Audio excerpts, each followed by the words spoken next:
It's Red Eye Radio. Gary McNamara and Eric Harley talk about everything from politics to social issues and news of the day. Whether you're up late or you're just starting your day, welcome to the show. From the Uniden America Studios, this is Red Eye Radio. All across the USA, we are Red Eye Radio. He is Eric Harley, and I'm Gary McNamara. Happy Thanksgiving week.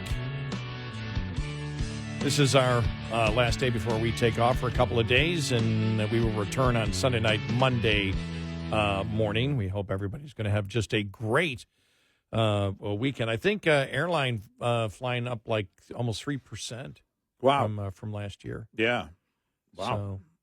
So, That's good. I saw somewhere where the average meal, I think was it Frank Luntz that posted it? The average meal down like 5% from last year. From last year, yeah. But up from, as we know, up from 2020. Mm-hmm. Yes. So, yeah. Still up. Well, you're not going to see major decreases in prices to begin with. No, that's not going to happen. We're not going to have deflation. No, it's not going to happen.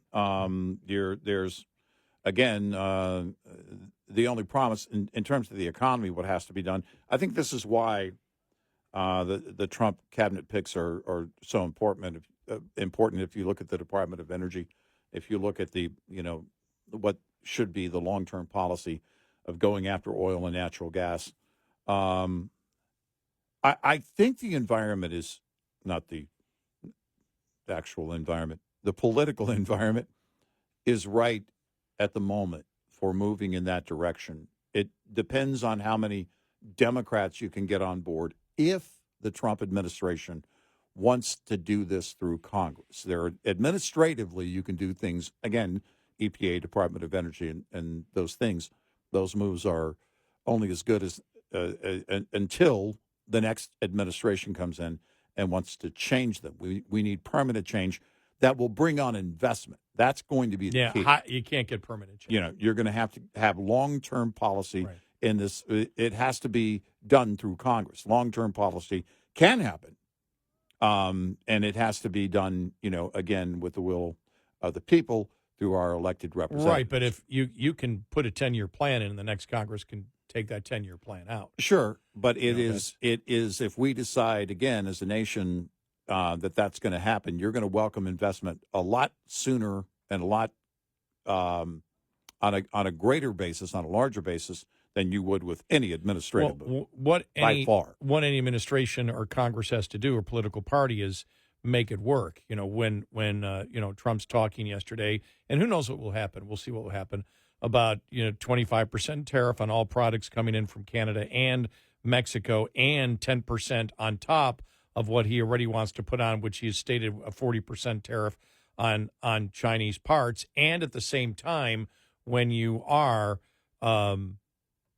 deporting illegal immigrants at the exact same time, you will have many of those illegal immigrants are employed at places. And when you stop that, the economic reality is the pressure is on increased pricing. So it's going to be a very delicate balance for this president. Now, at the because you could look at it the other side, that's the yin. The yang is, okay, will we be able to get production of natural gas and oil up there even more than it is before? How fast can you ramp that up? So that's, that along with tax cuts. What can Congress get through now? But if you see an acceleration in the economy in the next 4 years, that could help a next Republican president or the next Republican get elected. But again, not sure where they're going. Trump putting in the labor secretary that he did. Horrible decision. Mm-hmm. Absolutely horrible. You could not have made a worse decision on labor secretary. So is Trump going to be pushing for one of the major things that she pushed for her entire career, which is that states and local communities must negotiate with unions? I mean, those are the kind of things you look at, and those are the kind of things that you say, okay, I voted for the guy to stop lawfare and to stop the weaponization of government. He promised to get the economy going. Understand. See, I believe that there's a mindset out there, Eric, that there are some people that voted for Trump and voted for Republicans that believe that prices are going to come down. Oh, no, I think that's actually very widespread. Yeah, not that they're just going to. We said that from the beginning. Go up as quickly. Your biggest challenge is going to be that they expect, starting January 20th, Yep. they're going to walk into stores thinking, hey, why aren't things cheaper than they were yesterday? Yeah, there is a belief from many people in this country that government can affect economic change like that, and they can't. No. Well, they can. Yes, they can. If you increase prices or drastically reduce taxes the time that it hits, yes, you can see growth in it. People, for example, have more money to spend, and so you might be able to see that in the next quarter with spending in the GDP. But to get tariffs 25% across the board would do it pretty quickly. Well, that's the other thing too. I mean, you would notice that very quickly if he decides to do that, because the fact is, by what he has stated, and again, that's all we can go by. We're not going to play the game that people wish to play of fifth dimensional chess. Here. He's not doing it. He stated yesterday he's not doing it because of unfair trade practices. He's doing it because of illegal immigration and fentanyl, and saying until it stops, they stay. Well, the one thing that we've disagreed with is the surrogates out there promoting the fact that there's no effect on tariffs. They sound like Bernie Sanders. Mm-hmm. And, and I'll say it to John Carney at Breitbart. John Podesta of the New York Post the other day said, come on, just let people know you want tariffs and higher prices. He just said it right out to him. But J.D. Vance, the same thing, because they talk specifically. Remember J.D. Vance talking about, tariffs do not cause inflation. Well, they don't cause massive inflation, but they can cause three different things: an increase in prices. Mm-hmm. We saw that with the steel tariffs. And again, what you saw is, because of the increase in prices across the board, it didn't cause massive inflation, but it caused layoffs and it caused less production of steel. Mm-hmm. And so that's just a reality. But Republicans, if Republicans, in order to win over some voters, are promising that they can manage as the central government can manage the economy better, they can't. Right. Yeah. Leave it to the private sector to do that. Mm-hmm. And in some cases, as we know, Trump is, by wanting to get rid of regulations, stupid regulations. I wonder what they could do. And because I think, was it Elon Musk that talked about the other day?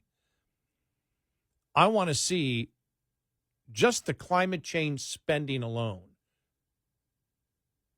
Everywhere. The money that we give to international organizations, all the subsidies for batteries. After Obama and Biden, it might be $2 trillion a year. Well, but could it be, I don't have the figures in front of me. Could it be $100 billion a year?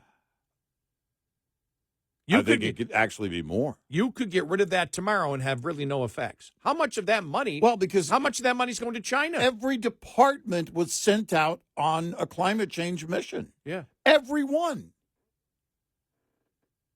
When John Kerry was Secretary of State, it was about climate change. Both Biden and Obama, every position in their cabinet was about climate change, climate change, climate change.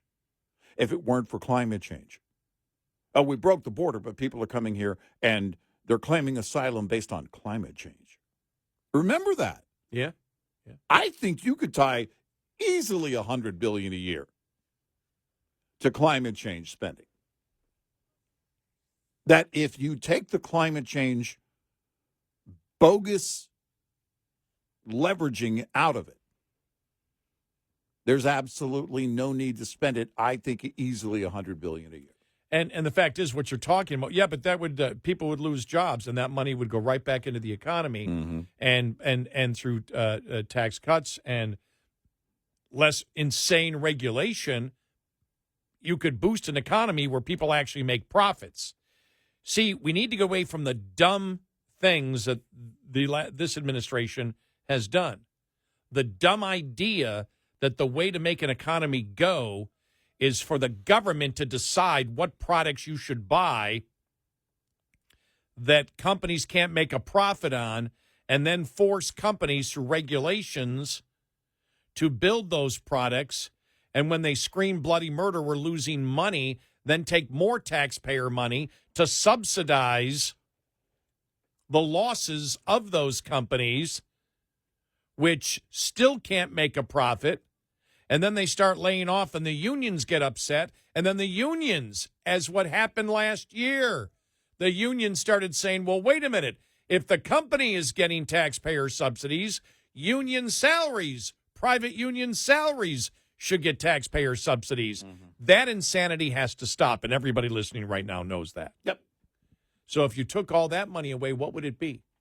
If we're looking for ways and you say what cannot be used, the only thing they're going to scream is we're destroying the world, and that's not going anywhere. Right. But if you pull benefits from people into cut, you're going to have problems immediately. Where can you cut? Where can you start the cutting without affecting people? And that's where I'd start. Right. Yeah. Or I'd look into that. I would look in because I don't know how much it is. Right. Yeah. But that would be something to look into. But that's the problem that I think that I don't think Republicans have thought of. There's a significant number of people that voted for Trump that believe prices not just aren't going to accelerate as fast, they're going to come down. Yeah. And the first thing Trump says is 25% tariff on everything coming in from Mexico and Canada and an extra 10% on China. Well, you look at that, that's the majority. Those three countries make the majority of what we import. Mm-hmm. Mm-hmm. Where do you get the other side? We can't ramp up manufacturing. Right. So who pays that? Right. The American consumer. Yep. And you can say, well, that's just a threat. Maybe. Yeah. Maybe. And it may be. You may sit there and not do it and because you've already seen the reports out there that some Haitians in Ohio are already leaving and going back. Mm-hmm. And if you see that but I don't think you're going to see it. I think you're going to see what's happening right now, which is more people wanting to get into the country before Trump gets out. No, I think the run on the border is going to continue until January 19th or 20th, really. But if you put a 25% tariff on Canada and Mexico goods and roughly 50% on China on day one, let's watch the stock market at that point. No, once the market believes they're serious about it, you're going to see a massive reaction. Yeah. Right now, Dow futures a little unchanged in the positive, slightly. Last I checked, just after we started this segment. So there's really, again, it's the wait and see approach. Do they believe those tariffs at that level will be implemented day one? As of right now, they don't. There's not much faith in it as of now. And I right now doubt that they will be implemented. On day one, no. I don't think we'll ever get 25%. No. I think China, there will be tariffs on China. I can't tell you when. Yeah. I can't tell you how large. Yeah.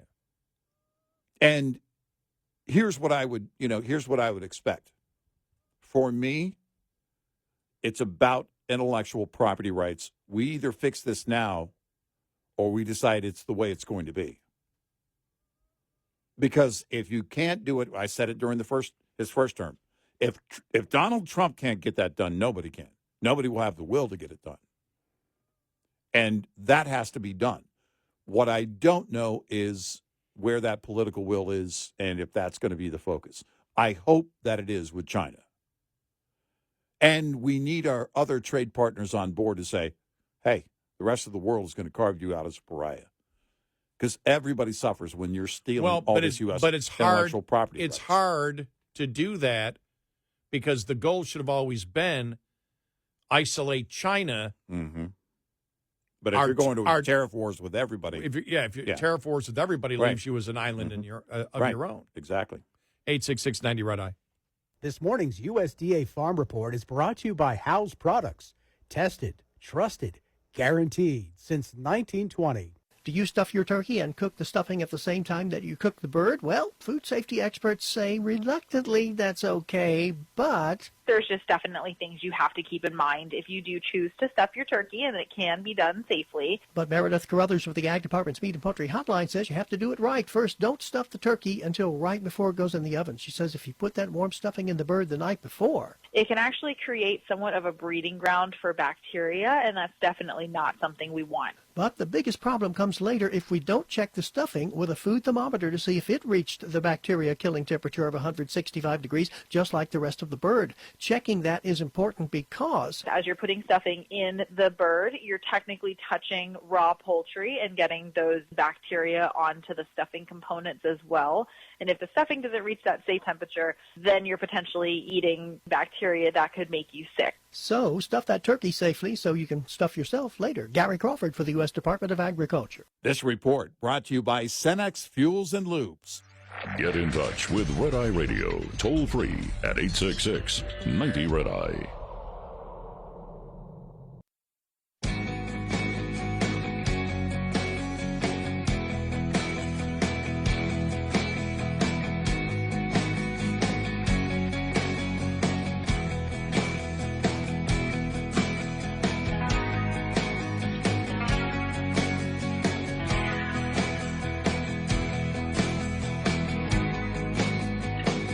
It's Red Eye Radio. He's Eric Harley, and I'm Gary McNamara. Funniest thing is, we think about Trump coming in and we never mentioned it last week. I had the thought and went, I got to complete that thought. And it was the end of the show when we talked about, this a couple of days ago, that the Democrats would say, we're going to buy 4 years of stuff so we don't contribute to the Trump economy. We're going to buy 4 years of stuff now before he gets into office. We're not going to participate in the Trump economy. Now, that's not going to happen because most people don't have that kind of cash available to do so. But and the Trump economy started November 5th. Look at the stock markets. They went crazy that night. Right, but politically they'd say it's still the Biden. Right, I know. But they like to create their own little But where you world. lose it is, let's say you had, hypothetically, this isn't going to happen, 30% or half of the Democrats say we're going to do that, which is 25% of the population say we're going to buy everything we need for the next 4 years so we don't hope the Trump economy before January 20th. Well, that creates a huge lack of inventory. What makes GDP skyrocket? Replacing inventory. Yeah, and purchases would skyrocket if every liberal did that, and which they're not. It's probably going to be maybe 2 or 3 out of the entire group of them saying that. But if they did that, theoretically, then you're going out and buying 4 years' worth of things. Sorry, but Trump gets the credit post-November 5th.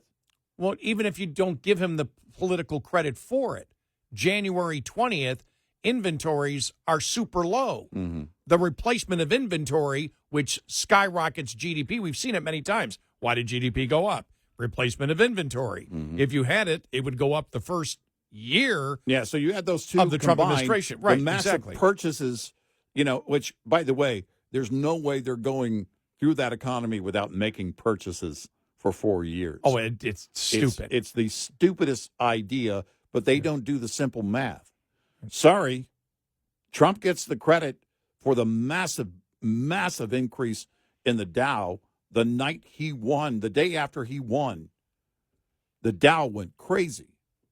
That's an indication that the market believes that these policies are going to work better for the economy. So if you want to start making purchases now, you're going to buy 4 years worth of things, you're delusional. Well, their actions themselves, if it would happen, which it's not going to, but it shows you they know nothing about economics. Right. Because the lack of inventory would help Trump while he was president of the United States. Yeah, combined with the massive amount of purchases, oh my gosh, that's a win for him.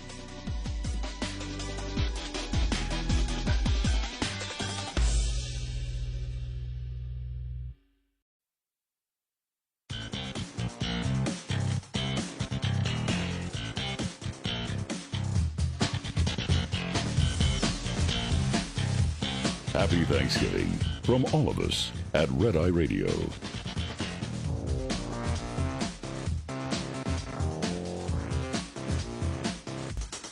It's Friday Radio. He's Eric Carley, and I'm Gary McNamara. Welcome and good morning. Well, Prosecutor Jack Smith pulled the appeal.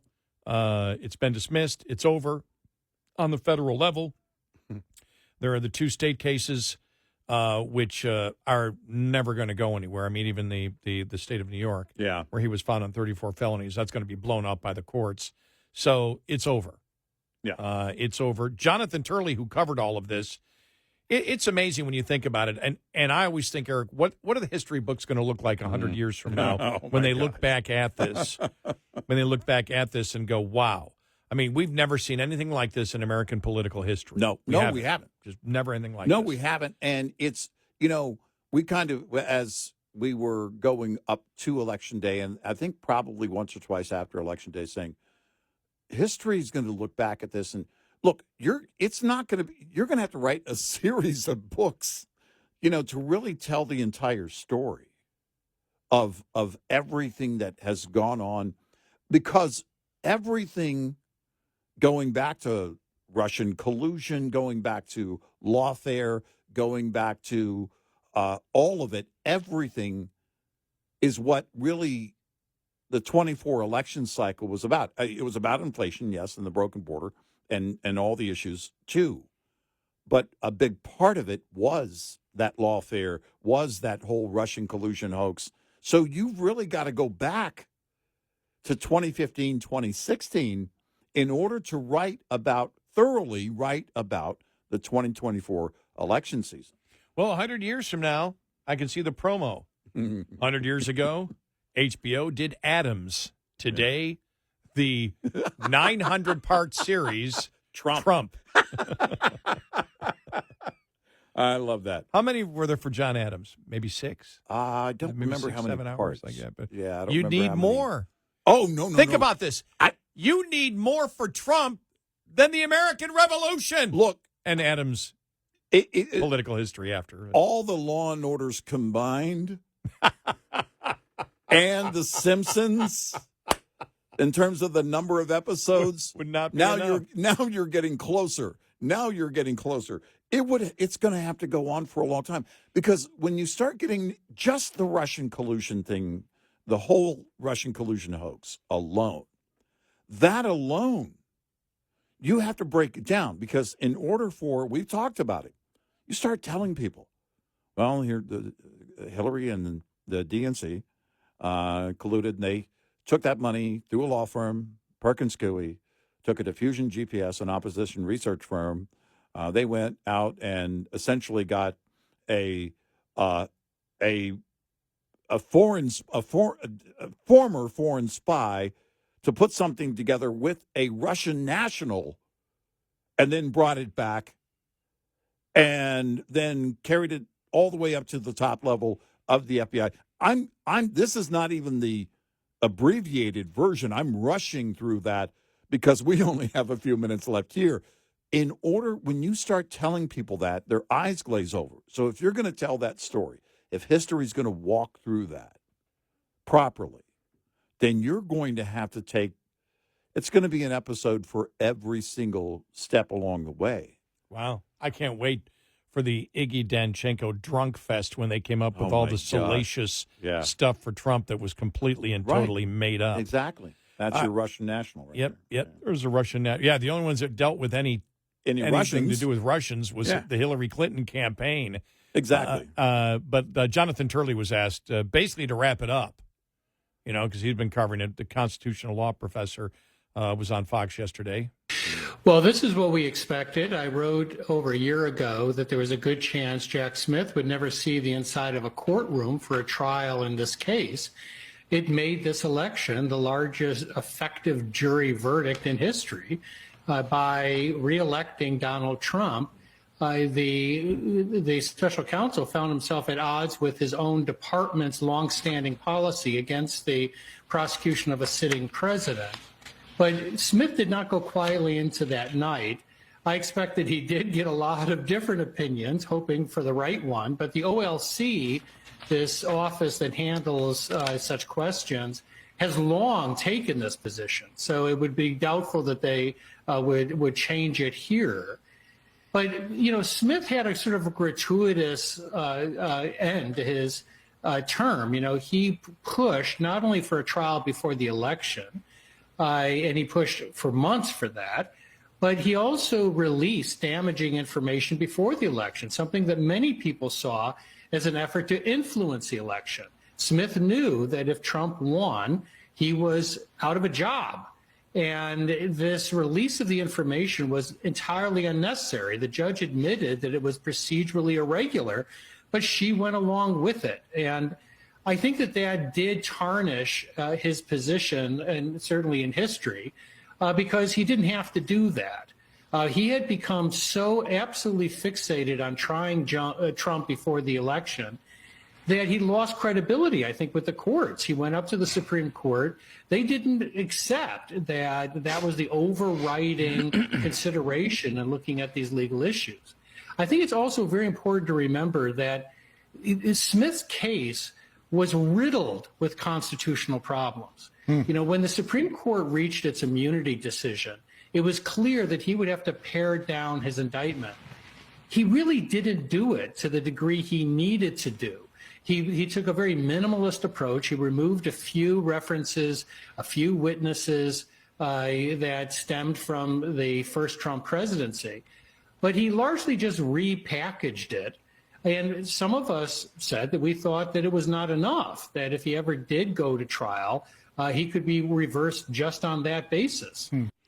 There you go, Jonathan Turley. In other news here, a new poll shows that the vast majority of Americans are rejecting celebrity endorsements of political candidates, a blow to Democrats who have come to increasingly rely on Hollywood folks to sway young voters and amplify left-wing talking points on social media. For the recent presidential election, a full 75% of survey respondents said a celebrity's endorsement of a candidate made no difference or not much of a difference on how they would vote, according to a new Rasmussen poll released on Monday. Surprisingly, respondents who identify as liberal were more likely than others to disregard the opinion of a celebrity, which with a full 80% saying a Hollywood endorsement didn't sway their decision this election. Among conservatives, that figure was 73%. I don't believe it. I think they were embarrassed.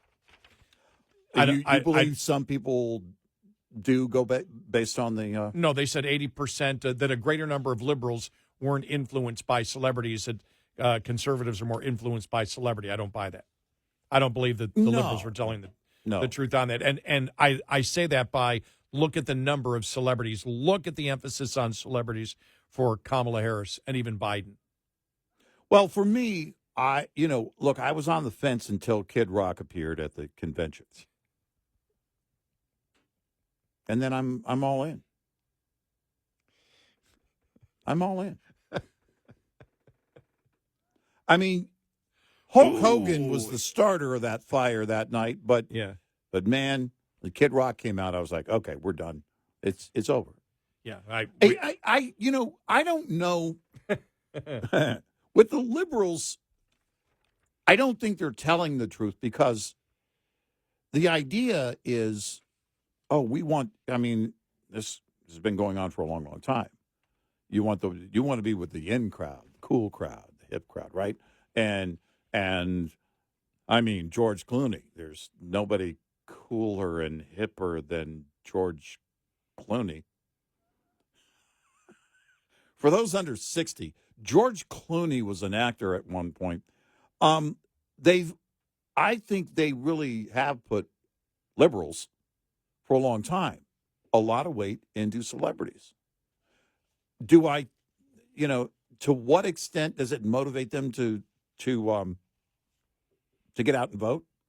Well, arguably the largest celebrity to have ever existed by liberal standards, Taylor Swift, endorsed her.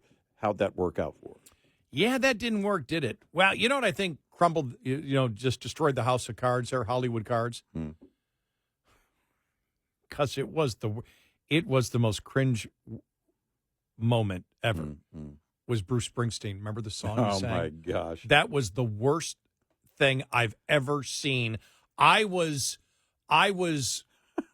thinking to myself, bring back Fleetwood Mac and Clinton. Because Springsteen absolutely sucked on stage. Yeah, it was Did he horrible. not? It was horrible. I mean, I'm not exaggerating. It was horrible. Yeah. It makes us wonder. It made me wonder. I still wonder, the rest of the band, were they not on board? Little Steven's voting Trump, right? You know he is. Oh, my gosh. And finally, there's a headline: Walmart rolls back DEI policies, becoming the latest U.S. firm to join the growing trend. Whoa. They're making changes. Walmart is the latest company to do it. Let me see. They've agreed to make. Here's what changes they've agreed to make, including working to remove sexual and transgender products inappropriately marketed towards children, and reviewing grants to pride events to avoid funding sexualized content targeting kids.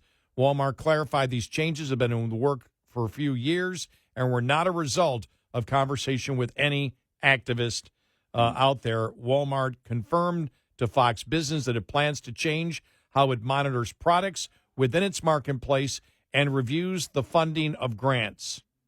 Well, at the end of the day, you've got to know who the consumer is, who your shopper is, and what they respond to and what they don't. And then beyond that, you have to keep in mind why you exist.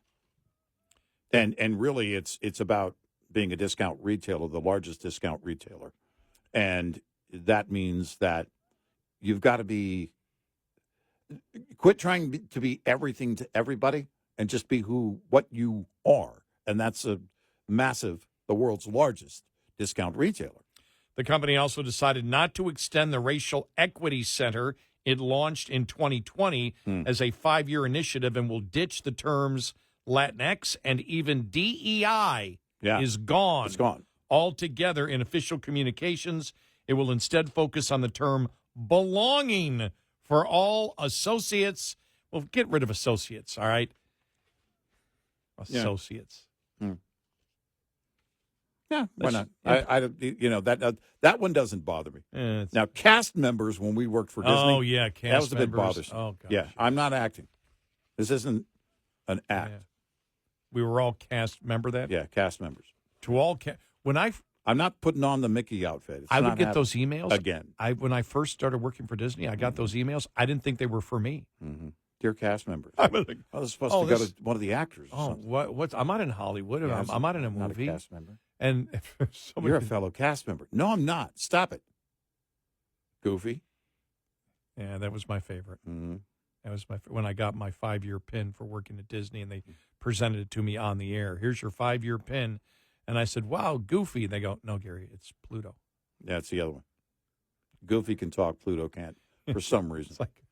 I think Pluto one day is going to talk, and when Pluto talks, we're all going to listen. I don't even know what the hell that means. Neither do I. I don't know. It's okay. Why not? It's the end of the show. 866-90 Red Eye. We'll be right back with more Red Eye Radio with Eric Harley and Gary McNamara.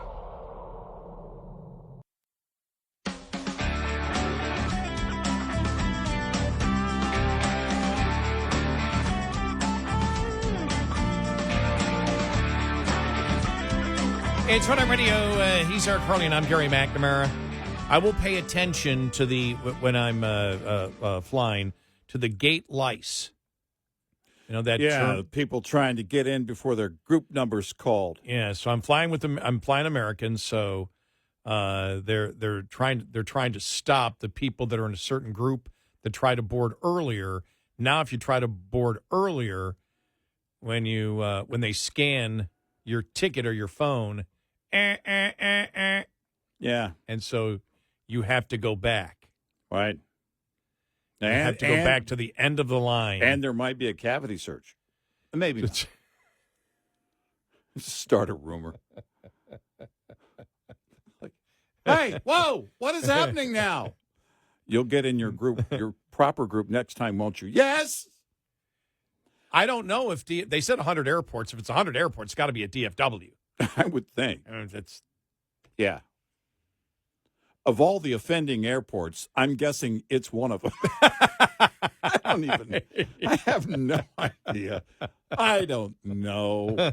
I don't experience it that much because I don't fly as much. So I don't know. I'm going to go up to the I'm always in group 5. I'm going to go up to the gate attendant and say, "You guys got the system? If not, I'm not going to. I'm going to put on my headphones and not pay attention. But if you got the system, I want to pay attention. I want to see people trying to get through that aren't supposed to get through. And because of you, then they'll start assigning group numbers when it comes to asking questions at the terminal. I'm sorry, you can't ask a question yet. You're in group 6 of asking questions. Everybody have a great Thanksgiving. Happy Thanksgiving.